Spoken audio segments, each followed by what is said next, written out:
जय मिथिला, प्रणाम सब गोटा के। आबि गेल छै एगो नवका वीडियो में। तो एगो चीज से हम बहुत परेशान छी, देखाबै छी कि की छै ओ चीज। तो जेना कि रहल हमर बाइक, और एहिमे ने हम एगो ई लगेने छी, शीशा वाला जे होइ छै, एहिमे गद्दा वगैरह लागै छै, लेकिन हम ई लगबेने छियै।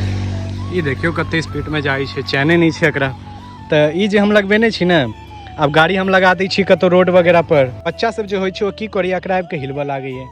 आब वही में हिलबैत हिलबैत एगो बच्चा स्केलेटर खूब अगर ऐंठ देलकै, स्केलेटर के हमर तारे तोड़ देलक, स्केलेटर के तार चेंज करवा पड़ल। तो बहुत परेशान छी। तो की बताओ, मतलब किछु नया लगाओ नहीं सकै छी गाड़ी सब पर।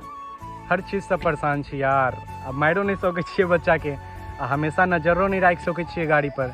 भऽ गेल नुकसान, 100 रुपया की लगबेनु आ 200 के तार लागि गेल। तो कोनो बात नहीं, देखियो अखन हम छी अपन गाँव से किछु दूरी पर। ये रजौन, और ये एगो रजौन की स्कूल है। देखिए छियै चारू कात एकदम गाछी गाछी रोड, एगो में सुनसान इलाका में स्कूल। बच्चा सब में केना पढ़ाबैत हेतै हमरा तऽ सेहो नहीं समझ आबैए। चारू कात पूरा जंगल वगैरह छै। तो ठीक छै, दोसर वीडियो में मिलै छै। इहे देखाबऽ के छलै कि हर चीज से आदमी परेशान होइ छै।